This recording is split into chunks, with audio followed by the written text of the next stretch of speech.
വയനാട് ചൂരൽമല ദുരന്തബാധിതരെ ചേർത്ത് പിടിച്ച് സംസ്ഥാന സർക്കാർ. ദുരന്തബാധിതരുടെ പുനരധിവാസ പ്രവർത്തനങ്ങളുടെ പുരോഗതി വിലയിരുത്താൻ മുഖ്യമന്ത്രിയുടെ അധ്യക്ഷതയിൽ ഉന്നതതല യോഗം ചേർന്നു. ഒന്നാം ഘട്ടത്തിൽ കൈമാറാൻ തീരുമാനിച്ച വീടുകളുടെ എല്ലാ പ്രവൃത്തികളും അടിയന്തരമായി പൂർത്തിയാക്കാൻ യോഗത്തിൽ മുഖ്യമന്ത്രി നിർദ്ദേശം നൽകി.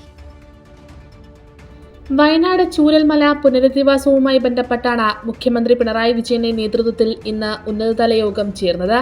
ഒന്നാം ഘട്ടത്തിൽ ദുരന്തബാധിതർക്ക് കൈമാറാൻ തീരുമാനിച്ച വീടുകളിൽ പൂർത്തീകരിക്കാൻ ബാക്കിയുള്ള എല്ലാ പ്രവൃത്തികളും അടിയന്തരമായി പൂർത്തീകരിക്കാൻ യോഗത്തിൽ മുഖ്യമന്ത്രി നിർദ്ദേശം നൽകി. നിശ്ചിത സമയത്തിനകം തന്നെ വീടുകൾ കൈമാറാനാകണമെന്നും മുഖ്യമന്ത്രി പറഞ്ഞു. മുഖ്യമന്ത്രിയുടെ കോൺഫറൻസ് ഹാളിൽ ചേർന്ന യോഗത്തിൽ മന്ത്രിമാരായ K Rajan, A K Saseendran, K Krishnankutty, M B Rajesh, O R Kelu, chief secretary doctor A Jayathilak, മുഖ്യമന്ത്രിയുടെ chief principal secretary doctor K M Abraham തുടങ്ങിയവർ പങ്കെടുത്തു. കൈരളി ന്യൂസ്, തിരുവനന്തപുരം.